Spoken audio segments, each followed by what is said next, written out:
AEW All In is now in the history books, and we have a new AEW World Champion. And to break it all down, joining me on the hotline, you read all of his stuff at WrestleZone.com. He is my good friend, Bill Pritchard. Bill, how are you, man? I'm doing good. Thanks for having me. I appreciate it. Let's start like we always do. Give me a letter grade for AEW All In London. A minus. Okay. I don't know. It wasn't a perfect show. I think there was uh, a lot of stories coming out of it. I think Bryan Danielson winning the title. There's a feel good moment there.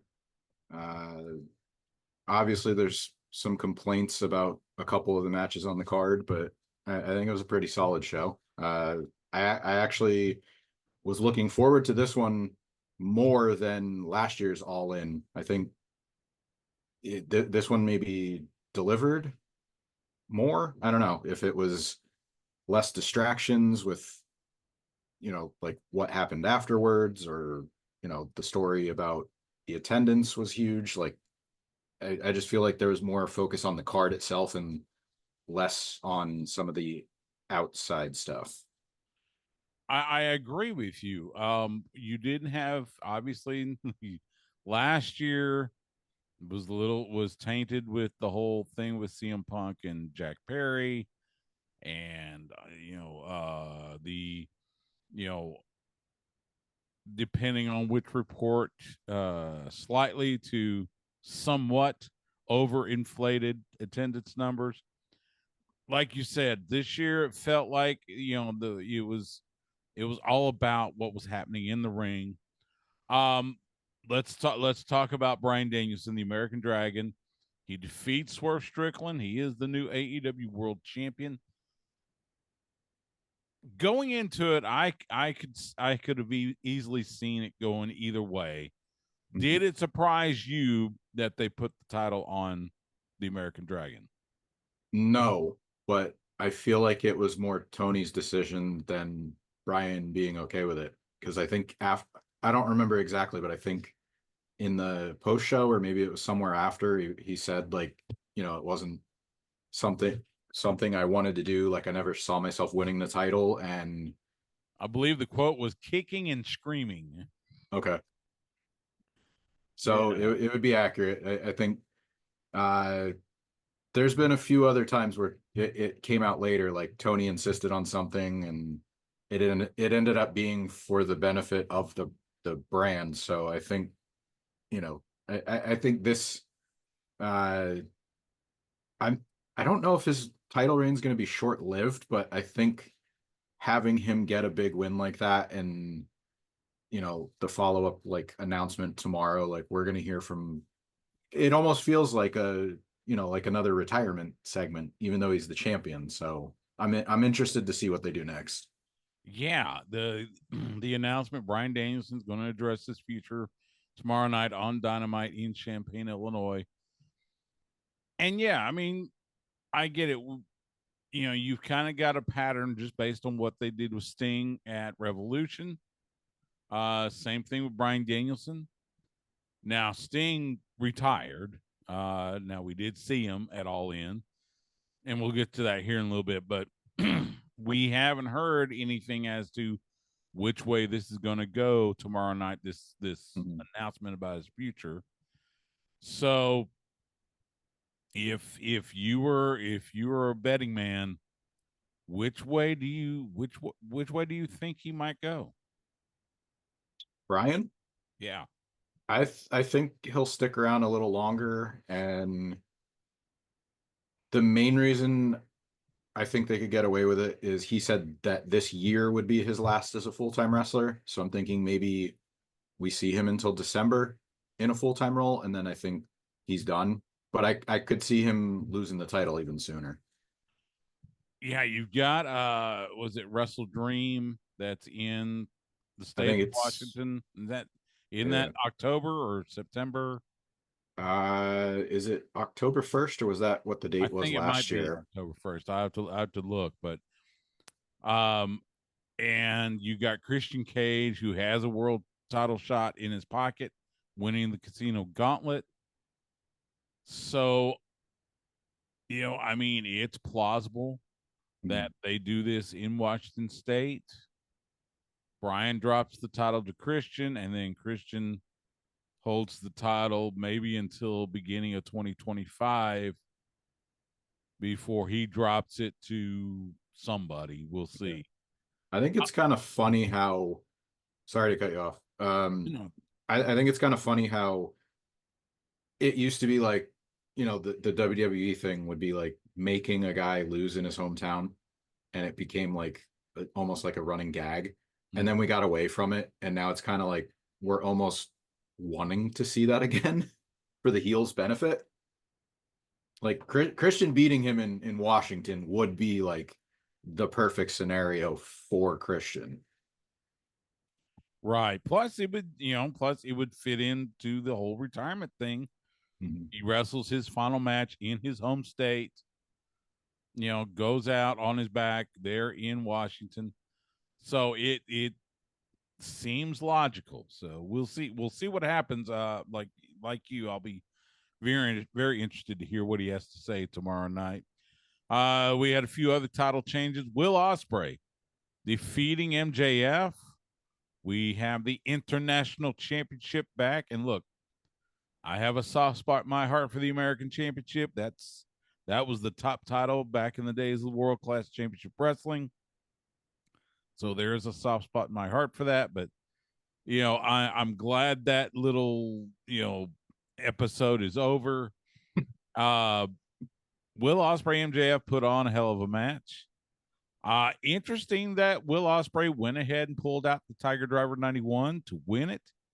And I was surprised during the post event press conference, nobody asked him about the Tiger Driver 91. I mean, I guess I shouldn't be that surprised that he used it, but I was surprised nobody asked him about it. Give me your thoughts.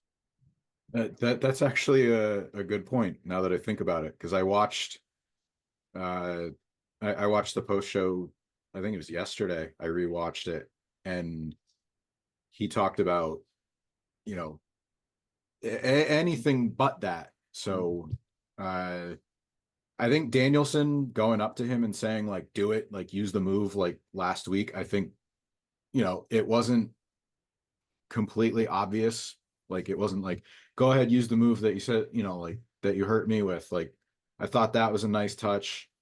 I think once again MJF proved he's a very good wrestler.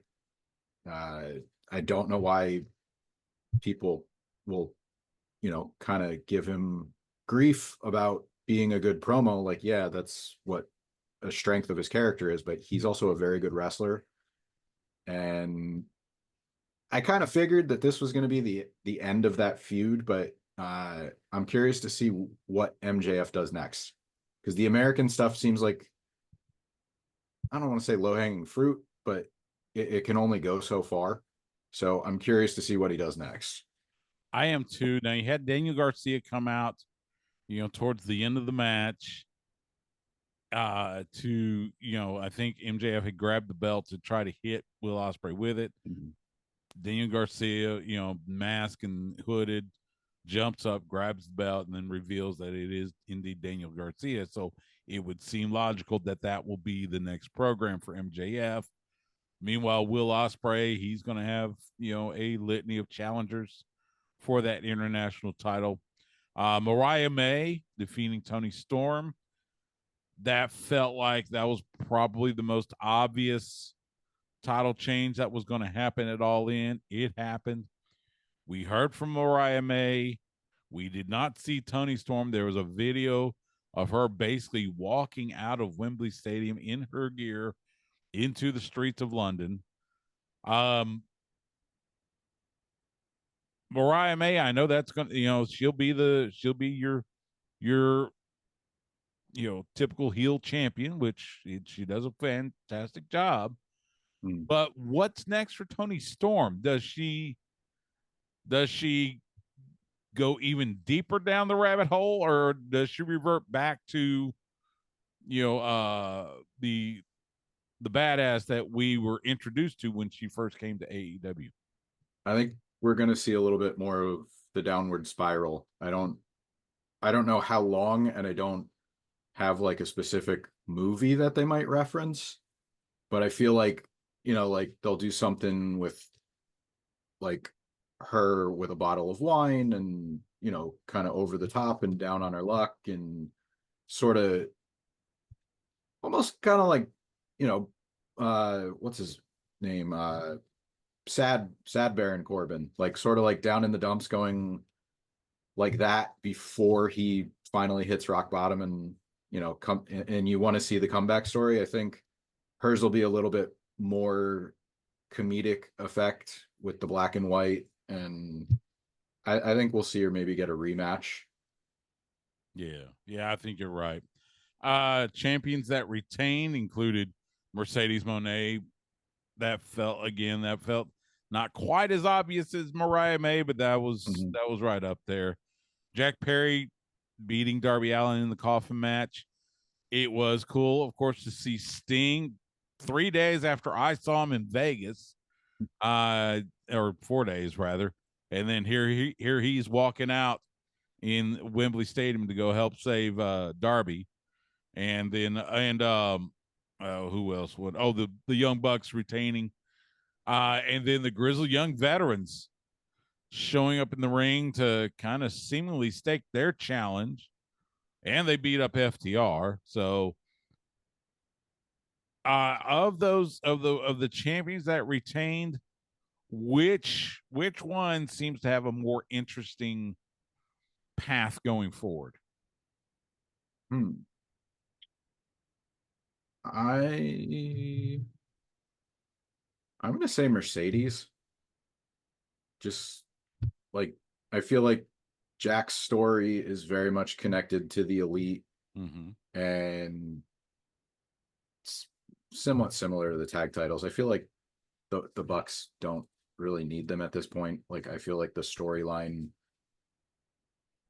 not is getting towards the conclusion, but I feel like they don't really need the titles. They have the EVP moniker, so it's either I don't know who beats them, but I just feel like Mercedes, there's a lot more you can do as far as new opponents with her, and maybe there's another match with Britt, but uh I think with her it's just uncharted territory is more interesting than like the Bucks have, who are they going to challenge?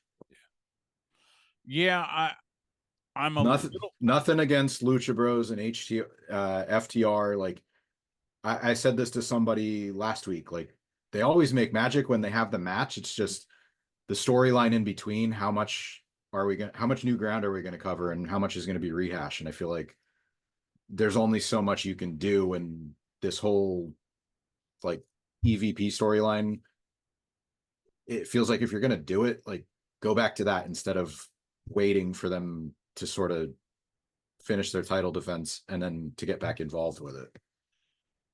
Yeah, and I get that. Yeah, Lucha Brothers. I'd love to see that, but if you believe all the reports, they're heading to WWE, so that's probably not going to happen.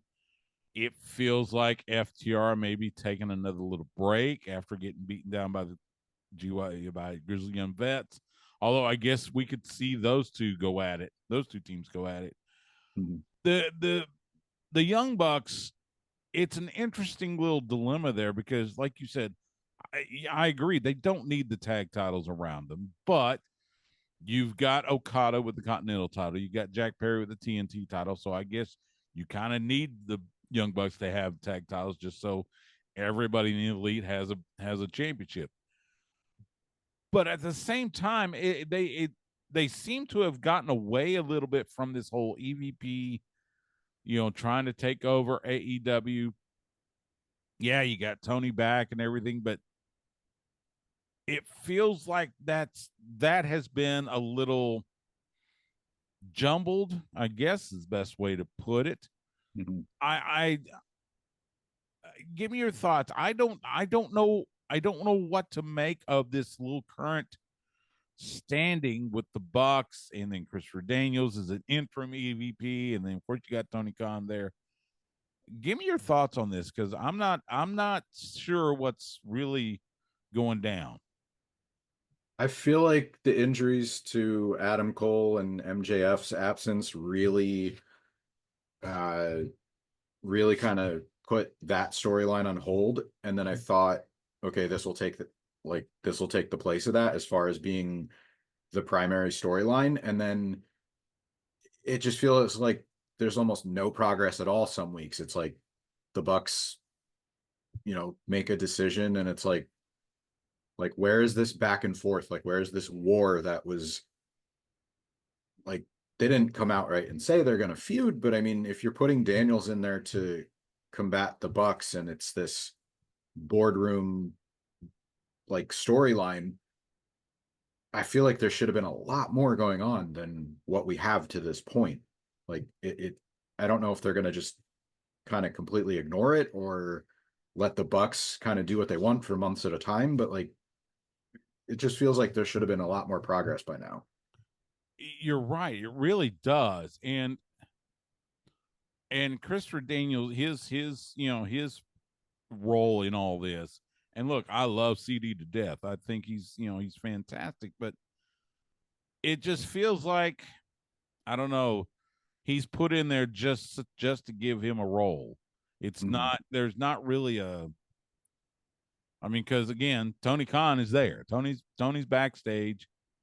Uh I don't know if it ends up with the Bucks against Christopher Daniels and somebody in the ring for control or whatever, or make up whatever stipulation there is. It just, I don't know. They feel like they've kind of lost their way in this, and so I'm kind of like going, okay, all right, Bucks, now what? Mhm. What's the deal? So, a few other surprises. Nigel McGuinness, the he does commentary for the 0 hour, and then ends up in the Casino Gauntlet. It Mhm. was good to see him in the ring. Ironically, the man that he seems to just heap praise on every time he's in the ring is the man that spears him and takes him out, Christian Cage. Mhm. But give me your thoughts on seeing Nigel McGuinness, the former Ring of Honor World Champion, there in the ring for the first time in years.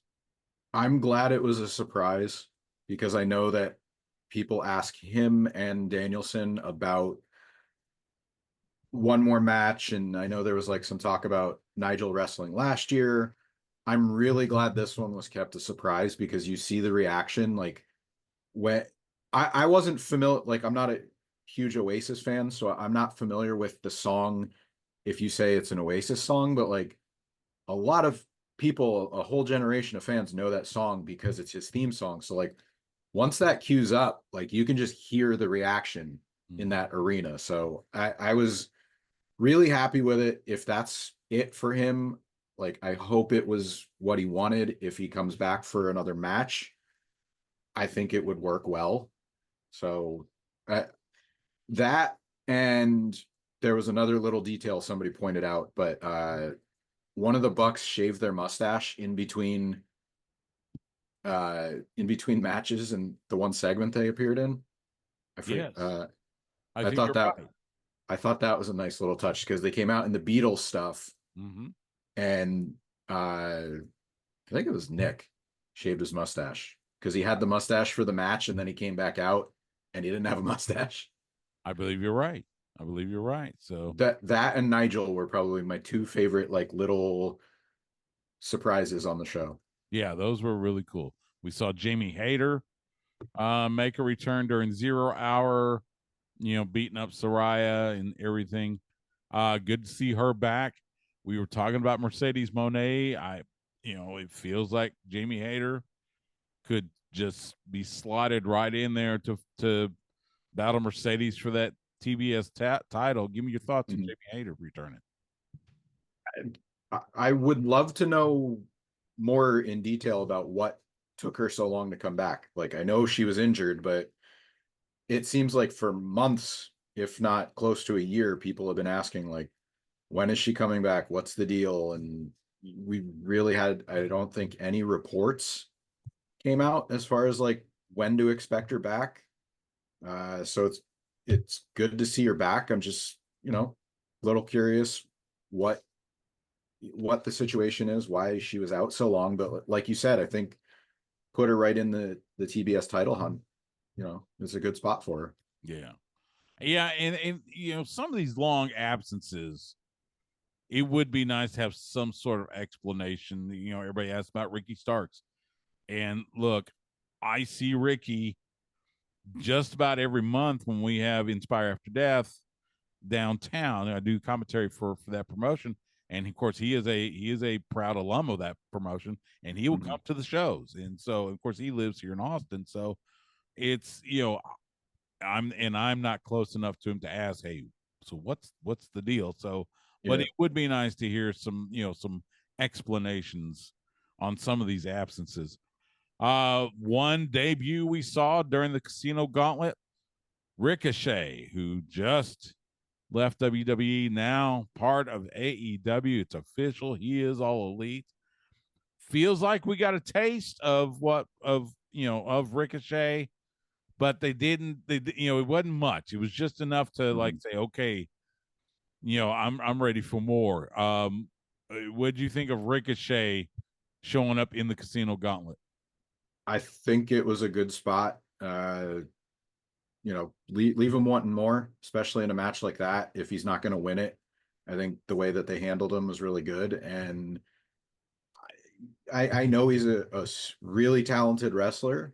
Maybe didn't get to show it as much as you would like in WWE. That's just that's their style. Mm-hmm. There's a few matches that you could see some of that, but I think like an obvious match with Ospreay, like you're gonna see what you want. If you're gonna put him in there with several different people on the roster that can sort of match what he does as far as moves and intensity, I think this is a good place for him. Like, who knows? Maybe we see him against Okada or Pac. I feel like those would be a pretty good match. Maybe Adam Cole when he comes back. Like, not even thinking it has to be limited to babyface heel. I think maybe just put him in some matches where it's like a fantasy match where two people just they would match well together, and I think Tony understands that too. Yeah, I think you're right. We had a couple announcements about he was so funny. So AEW took so long to finally make it overseas, and now it feels like all of a sudden they're going for broke on overseas events. They announced Grand Slam Australia, which will be February 15th of 2025 at Suncorp Stadium in Brisbane, Australia. They also announced that the next Forbidden Door will be August 24th of 2025 in London. We haven't heard the venue yet. Seems like it could be O2, maybe could be Craven Cottage. We will see. And then they also confirmed that All In 2026 will be back at Wembley Stadium in London. That was actually Wembley Stadium that confirmed that, of course. All In 2025, just up I-35 for me, up at Globe Life Field in Arlington, the home of the Texas Rangers. Does it? Give me your thoughts. Does it feel like maybe AEW may decide that kind of like WWE has, maybe they start doing a few more international shows in the near future? It feels like it, especially with them announcing Grand Slam Australia. Like, Grand Slam felt like it was going to stay in Arthur Ashe, or it was going to be like a New York show. So I think we're going to see them start making a few more moves. Like they did the tour of Canada last year. I think it was over 3 or 4 weeks. However long that was, the Owen Hart Cup tournament was included. So if they can do it and draw there with these big shows, like why not do it? Like, you have fans that are asking you to go to their country. All In was successful both years. Why not do it? I don't know too much about Australia. I don't know if like Sydney or Brisbane or I don't really know what's the best city to host that in, but I'm sure you're still going to get a lot of local fans that go to that, plus a lot of people that fly in for it. Yeah, I think you're right. It will be unique to see him in Australia. Um, I've only been once years and years and years ago, but had a wonderful time. And the Australians are huge wrestling fans there. So I think it'll be cool to see Grand Slam show up in Brisbane, Australia next year. Let's switch gears, talk a little WWE before we get to Bash in Berlin and a couple other notes. Sid Vicious passed away at the age of 63, has been battling cancer for several years. Uh, one of the few men that held both the WCW and WWE World titles. Um, Give me your thoughts on Sid Vicious as we mourn his loss. It was unfortunate to hear about because it seemed like, aside from all the softball stories you hear, like it seemed like he was just enjoying life and being a grandparent. So that kind of struck me. When I first started watching him, I wasn't the biggest fan just because I was a Shawn Michaels guy, and that's when that whole, I think it was Royal Rumble 97 with the Jose Lothario storyline.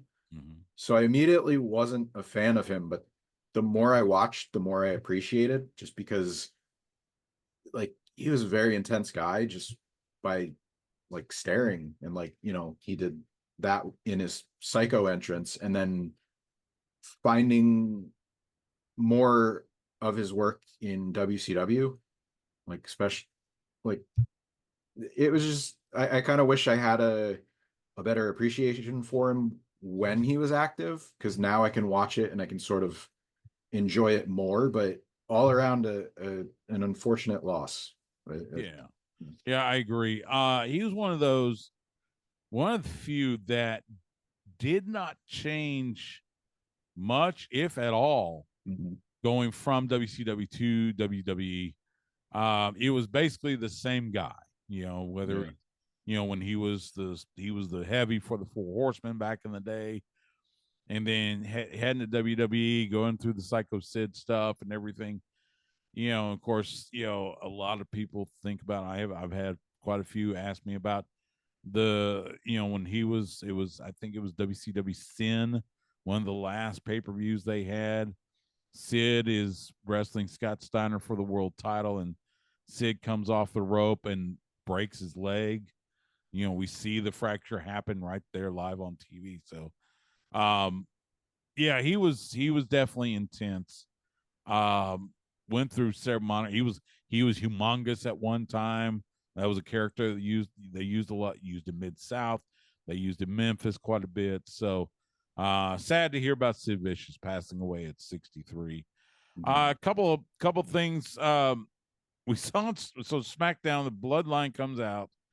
Solo Sokoa quote promotes Jacob Fatu to be his personal enforcer, but it also means he had to give up the tag title. Solo takes the tag title, gives it to Tongaloa. So now you've got Tama Tonga and Tongaloa, the former Gorillas of Destiny, now the WWE Tag Team Champions. Uh, this whole that felt like they're kind of marching in place until they can hit the next chapter with them and Roman. Give me your thoughts on what we have seen in the last couple of weeks with the Bloodline. I still appreciate that they've gotten this much out of it, but there are many weeks where it just, like, again, like they could have come up with a very easy solution to the tag title thing. I feel like promoting Jacob sort of convolutes the story more than it needs to. So They could have just said we're defending it with the Freebird rule and just given the titles to the Tongas, and just not you could do something like not mention it again, like, or if somebody brings it up, yeah, it's the Freebird rule, but we're gonna let these two guys handle business. They're doing a great job. Like, it doesn't need to be as complicated as it does. Or maybe even just have Tama and Tonga win the tag titles to begin with. That Yeah. way you don't have to go through all this stuff. So, Well, what was Jacob got in because there was an injury, or I forget what happened. Like, I don't see, because he still has a walking boot on. yeah. Friday night he was standing there with a walking boot on. So I don't know, but he did the whole, he wrecked Roman the previous week with the walking boot on. So I don't know. I don't know what they were doing other than maybe it was just simple as a course correction. Let's let the guys that have been 7-time IWGP World or IWGP Heavyweight Tag Team Champions, let's them have the tag titles. I don't know. It felt weird. That's right. Yeah. They won it the night before SummerSlam. Mm-hmm. So maybe there was maybe there was a plan for him to be tag team champion, but I just feel like, all right, he's injured. I want to almost say, like, how silly does it? Maybe not how silly, but like it could go either way. Like, how dangerous is he if Solo wants him as his enforcer and he's still wearing a walking boot? He must be pretty tough. But then it's like, I still go back to the Freebird thing. Like, all you have to do is just say they're doing the Freebird rule, and Tama and Tongaloa, they're just doing a great job as champions. So we're gonna keep that combination together. Yeah. Like, just have them get a couple title defenses. Seems logical to me, but Uncle Howdy beating Chad Gable on Monday Night Raw, which I guess that was the expected outcome. And one of my big things with this, this Wyatt 6, whatever, and this was one of the complaints I had with Bray Wyatt and such, and everything was that eventually, all the theatrics, it's still gotta eventually it's gotta get to the ring, and you have to have wrestling matches. And we've had a wrestling match, and they've looked good. You got to think there is going to come the time when Uncle Howdy gets pinned. I think. Mm-hmm. What does that look like, and how do they maneuver through it? I guess. I think it's gonna be one of the other 4 people, or one of the, I guess, 3 in this case. I don't know which one, but I just, the way that they debuted and the way they've been presented, almost like supernatural level, where you have to feel like nobody on the roster is in a position right now to beat them or him. So it almost feels like once you tell the story you want, like Bo's side of the story, maybe that's the way they push Joe Gacy. Maybe that's the way Sam Shaw. I could even see like Rowan just turning on him at some point. I think there's a lot of ways to go, but I think it would have to be somebody in the stable. Yeah, I mean, I could even see Nikki Cross, get pinned by whether it's Ivy Nile or somebody. I can see that as well. Let's talk a little Bash in Berlin coming up this Saturday, 1 p.m. Eastern, noon Central. On Peacock, it will be the Uber Arena in Berlin. As of right now, it is just after 6:30 p.m. Central on Tuesday, August 27th. As of right now, 5 matches on the card. You've got the mixed tag match, Damian Priest, Rhea Ripley, the Terror Twins taking on Dominic Mysterio and Liv Morgan. It's logic would dictate the Terror Twins go over, but this feels like there's a little more story to tell, which is why I'm thinking Liv and Dom. Mm-hmm. What do you think? I'm inclined to agree with you. Like it would I think this match is probably going to get the most time just because there's probably going to be a lot of shenanigans involved. Mm-hmm. But yeah, I could easily see Liv and Dominic cheating somehow to get a win, or there's always Finn and the rest of Judgment Day, like they could get involved. I don't see this one ending with a clean pinfall or anything like that. So I definitely think that this one's gonna. Yeah.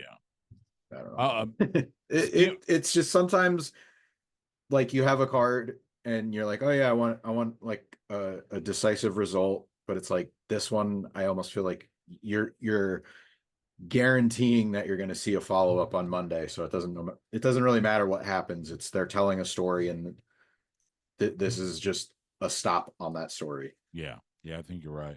CM Punk, Drew McIntyre in a strap match, old school strap match. Both men tethered by their wrist to a leather strap have to incapacitate your opponent to where you can touch all four corners in succession. Again, this feels like the story is going to keep going, which seems to me why Drew McIntyre is going to win this one.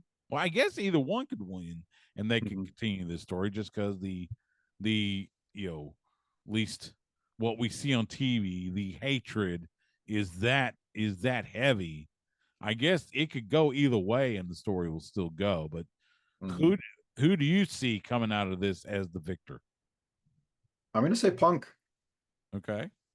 I feel like I don't know if this needs to be a 3-match series with like an eventual rubber match. I could very easily see Punk winning, getting the bracelet back, and that being the end of it. Like Drew already got his win. I feel like they had a months-long feud and Punk couldn't even wrestle for most of it. So finally getting the match we did at SummerSlam, and then maybe this is the end. I mean, it very well could be setting up for some other match, but I feel like, especially with a strap match, like it should have some finality to it. Like if it wasn't this, like Punk would probably do like a dog collar match, like he did with MJF. I feel like he has respect for certain stipulations, like the strap match, where it should have some finality to it, and I think we could see it. Yeah, there are the rumors. How much do you put into the rumors about McIntyre Punk in Hell in a Cell at Bad Blood in October? That's where I'd be okay with the third one, because I think maybe Punk, it's like a storyline thing, but like Punk gets the bracelet, but if they figure out a way just to get to Hell in a Cell, like yeah, I could see it happening, but like then that would actually have to be it. Yeah. Like it doesn't need to, like it, I don't think you need to tell too much more story, because there's always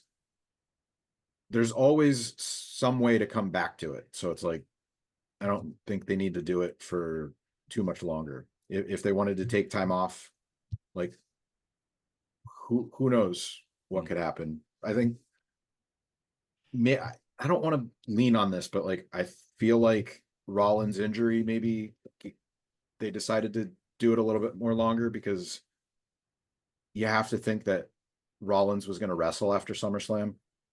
So I'm waiting to see what happens with this, but I wouldn't I wouldn't be too disappointed if it was over this weekend.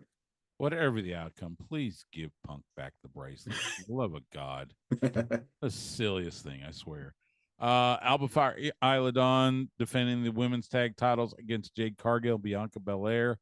I've been saying this for months, and I've called it a few times, been wrong so far. So I'll ask you, is this the time when Jade Cargill turns on Bianca? I want to say no, just so it happens. Yeah. Right? Like I feel like every time we do one leading into a pay-per-view, we're talking about it. Yeah. Uh, It feels like, I mean, look, I think Dawn and Fire are going to keep they're going to keep the titles, mhm, which would then seem to easily, pave the way for a turn, mhm. but who knows? Gunther versus Randy Orton for the World Heavyweight Championship. Cody Rhodes versus Kevin Owens for the WWE Championship. Look, we know neither title is going to change hands. Which match do you think will be the better match?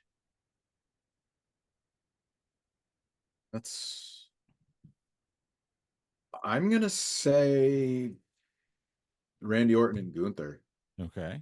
I feel like Gunther's doing some great work. Orton will probably try to work to that standard too. Mm, Nothing against KO and Cody. It's just I feel like that's going to be the more story driven match of the two, and I think Gunther and Orton's going to be like the work rate match of the Okay. two. All right. I Plus, can see that. Yeah.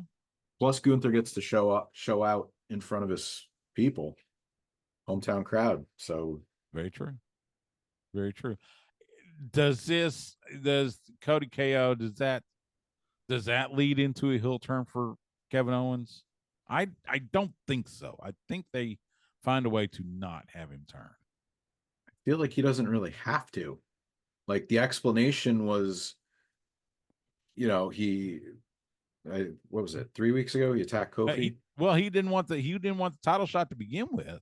Yeah, but then he found his way into the match. So I feel like he was just operating within the situation that he was pushed into Yeah. rather than having a motive to turn on Cody. I feel like he could just say, like, turn around to Cody after the match, be like, hey, look, man, I was just like, this is the situation I was put in. Like, I didn't ask for this. I was put in the title match. Obviously, I'm going to try to win the title at any cost. Like, Right. it doesn't have to be a heel thing. It's shades of gray that I think they could work with. Yeah. Yeah. Should be a fun show. WWE Bash in Berlin this Saturday, 1 p.m. Eastern, noon Central on Peacock from Berlin. Uh, should be a lot of fun. A midday show for us here in the U.S. And hey, let's see what happens. We'll see if they add a match or two on SmackDown on Friday night. And yeah, ready to go. He is Bill Pritchard. Read all of his stuff on WrestleZone.com. Bill, man, I appreciate it. Should be a fun week. All the best to you. Appreciate your time. We'll talk again soon. Thanks for having me on. I always enjoy it.